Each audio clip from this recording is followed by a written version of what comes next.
யாழ் தெற்காடு மகா வித்தியாலயத்தில் அதிபராக 29/3/2008 நான் பதவியேற்றேன். கொஞ்சம் பதவியேற்ற முதற்கொண்டு பாடசாலையினுடைய பல்வேறு அபிவிருத்திகளையும் கருத்தில் கொண்டு பல்வேறு திட்டங்களை ஆரம்பித்து பல திட்டங்களை நான் நிறைவேற்றியிருக்கின்றேன். முதற்கட்டமாக பாடசாலை அபிவிருத்தி சங்கத்தினுடைய புனரமைப்பு, பழைய மாணவர் சங்கத்தினுடைய புனரமைப்பு மற்றும் பல்வேறு சமூக நிறுவனங்களுடைய புனரமைப்புகளை மேற்கொண்டு பாடசாலை சமூகத்தை பாடசாலையுடன் இணைத்து பாடசாலையுடைய அபிவிருத்திகளை மேற்கொள்வதற்கு பல்வேறு நடவடிக்கைகளை மேற்கொண்டோம். அதோடு மாணவர்களுடைய தொகையினை அதிகரிக்கக்கூடிய நடைமுறைகளையும் மேற்கொண்டிருக்கிறேன். பகுதிய வள விருத்தியை பொறுத்தவரையில் புதிதாக கடந்த ஆண்டும் இந்த ஆண்டும் எங்களுடைய பாடசாலைக்கு ஒரு 30 லட்சம் ரூபாய் செலவில் ஒரு விவசாய அளவு ஒன்று ஏற்படுத்தப்பட்டிருக்கிறது. அத்துடன் கணனி கூடம் ஒன்று அமைக்கப்பட்டு அதில் 10 கரடிகளுக்கு 10 கரடிகள் எங்களுக்கு தருவதாக ஒப்புக்கொண்டு முதற்கட்டமாக 5 கரடிகள் எங்களுக்கு கிடைத்திருக்கின்றது. ஏற்கனவே இருந்த கணனி கூடம் ஆசிரியர்களுக்கு பயன்படுத்தப்படக்கூடிய முறையை புதிதாக அமைந்த இந்த கணனி கூடம் மாணவர்களுக்கு பயன்படுத்தக்கூடிய விதத்திலும் இந்த கணனி கூடம் ஒழுங்கு செய்யப்பட்டிருக்கின்றது. அத்தோடு பாடசாலையுடைய ஆரம்ப பிரிவு வகுப்பறைகளுக்கெல்லாம் வர்ணங்கள் தீட்டப்பட்டு அவருடைய கல்வி செயற்பாடுகளுக்கு பொருத்தமான படங்கள் எல்லாம் வரையப்பட்டிருக்கின்றன. இதில் கூடுதலான நிதி பழைய மாணவர் சங்கத்தினாலே செலவழிக்கப்பட்டிருக்கின்றது. அத்தோடு பாடசாலைக்கு என ஒரு தொலைபேசி மற்றும் நெட் வசதிகள், ஃபேக்ஸ் போன்ற வசதிகளும் ஏற்படுத்தப்பட்டிருக்கின்றது. இந்த காலகட்டத்தில் பாடசாலைக்கு ஒரு போட்டோகிராஃபி இயந்திரம், மற்றது வகுப்பறைகளுக்கான அலுமாரிகள் போன்ற பொருட்களும் கிடைத்திருக்கின்றன. அத்துடன் இந்த கோடை காலத்தில் நாங்கள் எதிர்நோக்கின்ற மிக முக்கிய பிரச்சனை இந்த நீர் பிரச்சனை. எங்களுடைய கிணறு கோடை காலத்தில் வச்சிருந்த காரணத்தினாலே பாடசாலையுடைய பயிர்களுக்கு நீர் காய்ச்சுவதற்கும் மதிய உணவு நீர் வழங்குவதற்கும் நாங்கள் மிகவும் கஷ்டப்பட்டிருந்த வேளையில் புதுசாக ஒரு ஃபிளாட் அமைக்கப்பட்டு ஒரு செப்பரேட் டேங்கும் கூட அதுக்கு ஒழுங்கு செய்யப்பட்டிருந்த காரணத்தினாலே இனிவரை காலங்களில் எங்களுக்கு நீர் விநியோகம் எங்களுக்கு ஒரு பிரச்சனையாக இருக்காது. நல்ல சுத்தமான நீரை பெறக்கூடிய வாய்ப்பு அதனால் ஏற்படுத்தப்பட்டிருக்கின்றது. ஆசிரியர்களை பொறுத்தவரையில் எங்களுக்கு நீண்ட காலமாக ஆசிரியர் பற்றாக்குறை இருந்து வருகின்றது.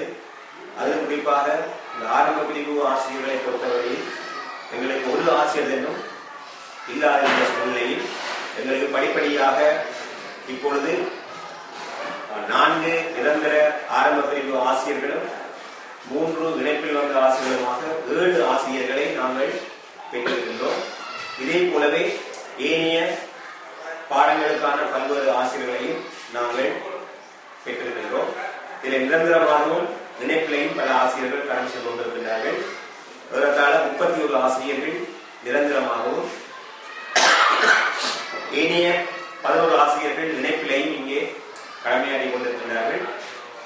உண்மையிலே எங்களுடைய ஆசிரிய ஆளுமை அரசாங்கத்தினாலே அங்கீகரிக்கப்பட்டது 41. கிட்டத்தட்ட இப்ப இந்த 41க்கு சரிசமனான ஆசிரியர் பகுதியினரை நாங்கள் பெற்றிருப்பது ஒரு முக்கியமான ஒரு விடயம்.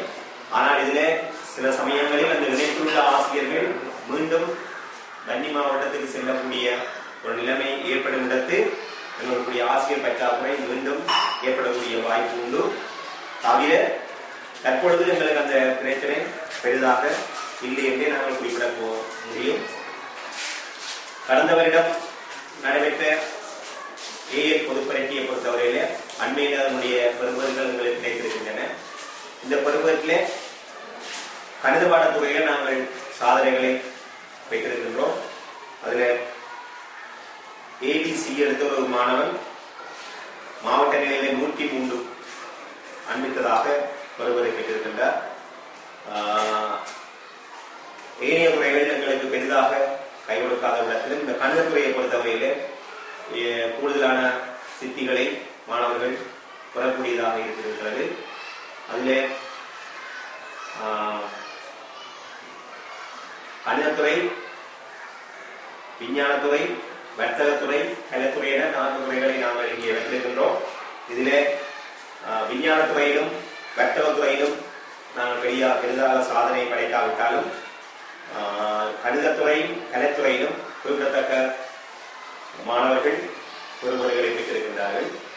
இதைவிட தரமின்றி புலவர் பரிசில் பரீட்சையிலும் இம்முறை 2 மாணவர்கள் சித்தி எழுதிய பொழுதிலும் அவர்கள் 150 புள்ளிகளுக்கு மேலே 2 பேரும் பெற்று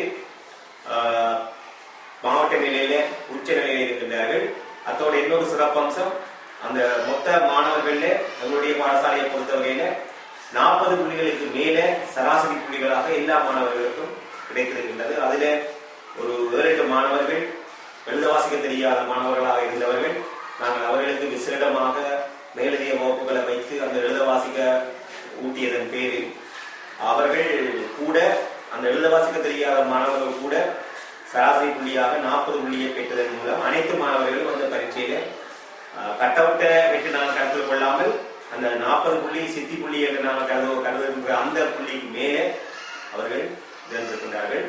அத்தோடு ஓயல் பரீட்சையிலும் கடந்த வருடம் எங்களுடைய பாடசாலை கோட்டத்திலே கோப்பாய் கோட்டத்திலே 5வது இடத்திலே சராசரி புள்ளியை பெற்றிருக்கின்றது. அதில் ஆங்கில பாடத்திலே கோப்பாய் கோட்டத்திலே எங்களுடைய பாடசாலை தான் கூடுதலான சராசரி புள்ளியை பெற்றிருக்கின்றது. ஆனால் இந்த முறை எங்களுடைய ஓயல் பொறுப்பது கடந்த முறை எங்களுடைய ஓயல் சராசரி சித்தி வீதம் 40% இருந்தது. இந்த முறை நாங்கள் அடுத்த நடவடிக்கைகளின் பேரிலையும் ஆசிரியர்களுடைய அயராத உழைப்பின் பேரிலையும் மாணவர்களுடைய முயற்சியின் காரணமாகவும் கிட்டத்தட்ட 65% எங்களுக்கு இந்த ஓயல் பரீட்சையில சித்தி கிடைக்கும் என்ற ஒரு நம்பிக்கை நிச்சயமாக எங்களுக்கு இருக்கின்றது. அத்துடன் தற்போது நடைபெற்ற தவணை பரீட்சைகளில் குறிப்பாக 9ஆம் ஆண்டுக்கு நடைபெற்ற மாகாண மட்ட பரீட்சைகள் எல்லாம் கூடுதலான மாணவர்கள் நல்ல புள்ளிகளை பெற்றிருக்கின்றார்கள். எனவே எங்களுடைய கல்வி பருவர்கள் கடந்த காலங்களில் வீழ்ச்சி நிலையை காட்டியிருந்தாலும் தொடர்ந்து வருகிற காலங்களில் எங்களுடைய கல்வி பருவர்கள் மிகவும் ஒரு உன்னத நிலைக்கு செல்லும் என்ற ஒரு நம்பிக்கை நிச்சயமாக இருக்கின்றது.